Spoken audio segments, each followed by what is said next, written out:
have this product, they are transparent, they are on the blockchain, they were very, very interested, and they were saying, tell me more. And I have here 2 examples of an online German market, it's the largest online reseller, and a Belgium German market, sorry, another German one, and a Dutch one, that, these guys, for example, they, represent maybe 40 different brands. You see from the most famous one, like Caffè Borbone, whatever.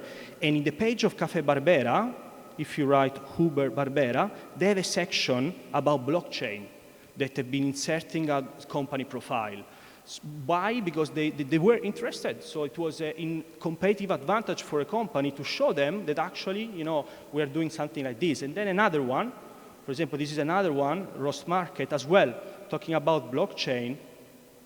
Just a moment, where it is? Talking about blockchain here. Transparency and blockchain. Same for a Dutch company. This is a Dutch company.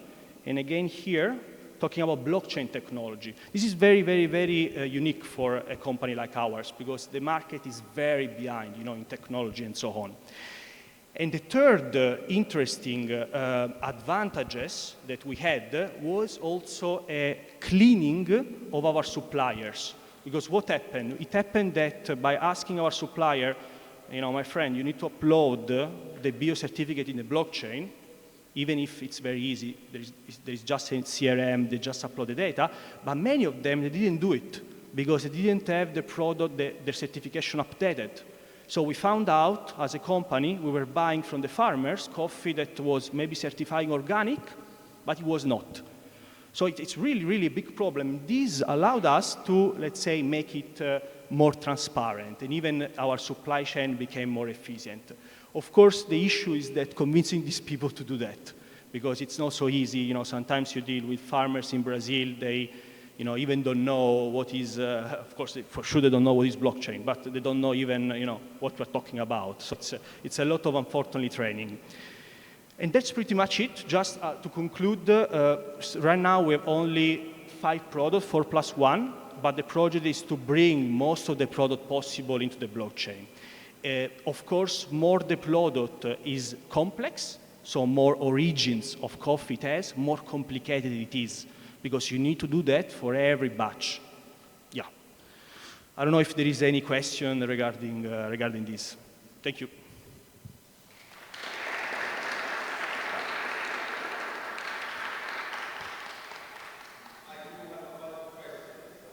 Absolutely. Yes, yes. Yeah. I have the microphone. Yeah, go ahead. Thank you. So, thank you very much for the presentation. I love it, because when I was at uni many years ago, I just tried to develop with the IT system in Bologna the traceability for each single batch of production. Anyway, so for the blockchain, so I didn't get it from here. So who is uploading the material for each single process of the supply chain?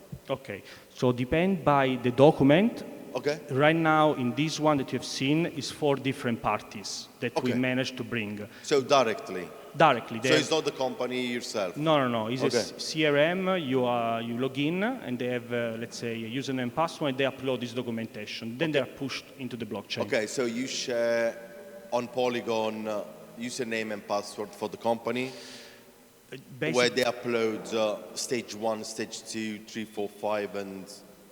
No, there is a CRM, so it's a different type of platform managed by this Trackgood company, where the different parties of the blockchain, they have an access as, let's say, admin, and they can upload. When they upload in a normal CRM, they even don't know it's pushed then into the transaction. Right. Right, it's basically it's separate, but then it's pushed in the blockchain transaction, yes. Got it. And the other question is, so at the end, when you have like 1 ton of coffee from Brazil coming to Italy, is going to be converted in coffee beans and then in coffee powder. So you will produce, let's say 1 ton of coffee box of 200 grams. So behind each single box, do you leave like the QR code for the traceability, or you don't leave the QR code for the traceability on Polygon? or on a blockchain?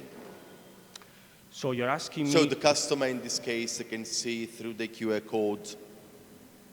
Yeah, so basically... All right, you got it, yeah. I'll give you an example. So in this pack, unfortunately, I apologize, I didn't have a PowerPoint presentation. But here, for example, you see a QR code, right? So in every package, we have a QR code. Yeah. We have it also in our online. So when you see the profile of the product, there is no more about the product on blockchain.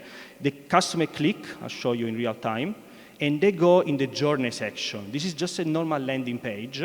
But in this landing page, you then have this that allows you to see everything on blockchain. So here you have then the transaction hash that you click for every documentation put on blockchain. Okay. This is how we did it. Okay, thank you. And the third and the last question. So I know it's not your case, so it's not your case.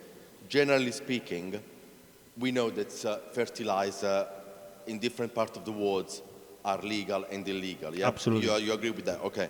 So your supplier for the coffee beans, for the seeds, so how we know that he's using legal or illegal fertilizer approved by European community? Fantastic question. So that's why in, let's say something.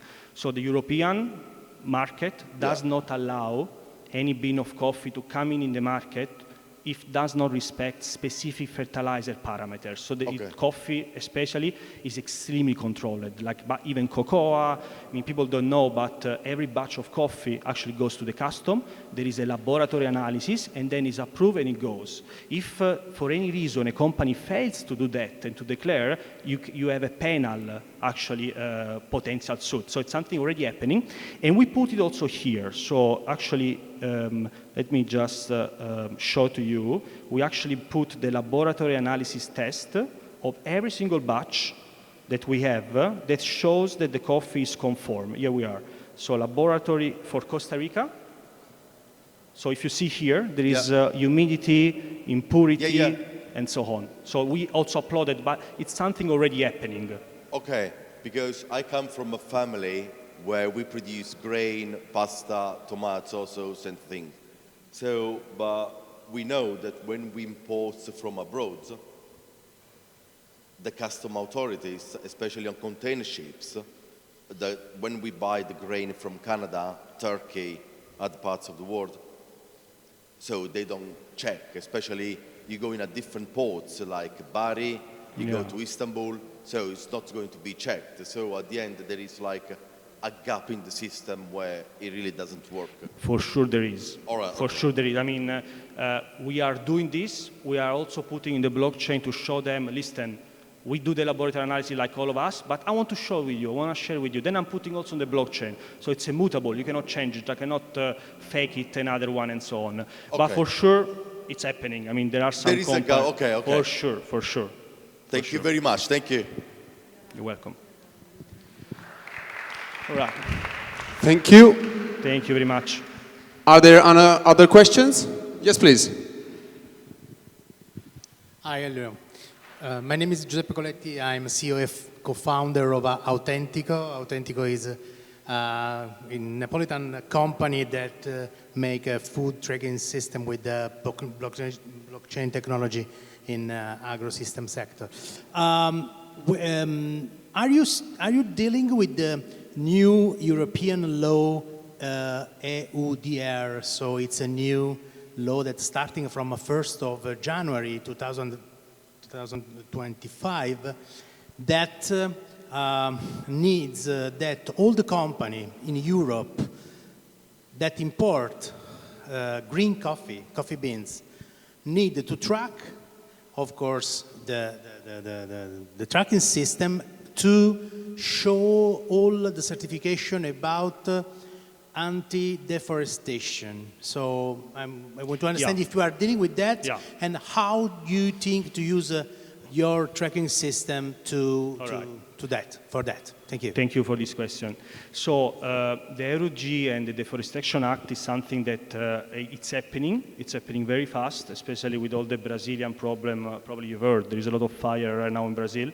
Most of the reason is because they burn the trees, the Amazonic forest, mostly to cattle, for cattle growing, but also, unfortunately, for some extent, coffee, because of course Brazil is the largest producer of coffee. So the European law is very, unfortunately, still now very unclear. So we have been briefed 2 times by the European Union. There are different, let's say, categories of coffee companies: small size, medium size, and large size. Large size, they need to do a full declaration doing that. The medium, small size, they don't need to do it. But let's say what we already have, it's already this. So we actually already, all our plantations are 100%, I mean, we declare everything already of our plantations. So no fertilizing, organic, or of course not in deforestation area. Most of them anyway, they are, let's say, hand picking, so they're very organic cooperative. But for sure, the European Union will want to see this and we want to see this certificate. Then if you do on the blockchain, right now it's up to you. We haven't been briefed anything about blockchain, to be honest. So we don't know if then the European Union will tell you guys need to do on the blockchain. I honestly don't think so, because it's not something probably new. Oh, I hope it will happen. But if this happens, we will be ready, because we already have that, to be frank with you. Yes. Thank you, Bill. Thank you very much, Elio. Wonderful speech. Thank you.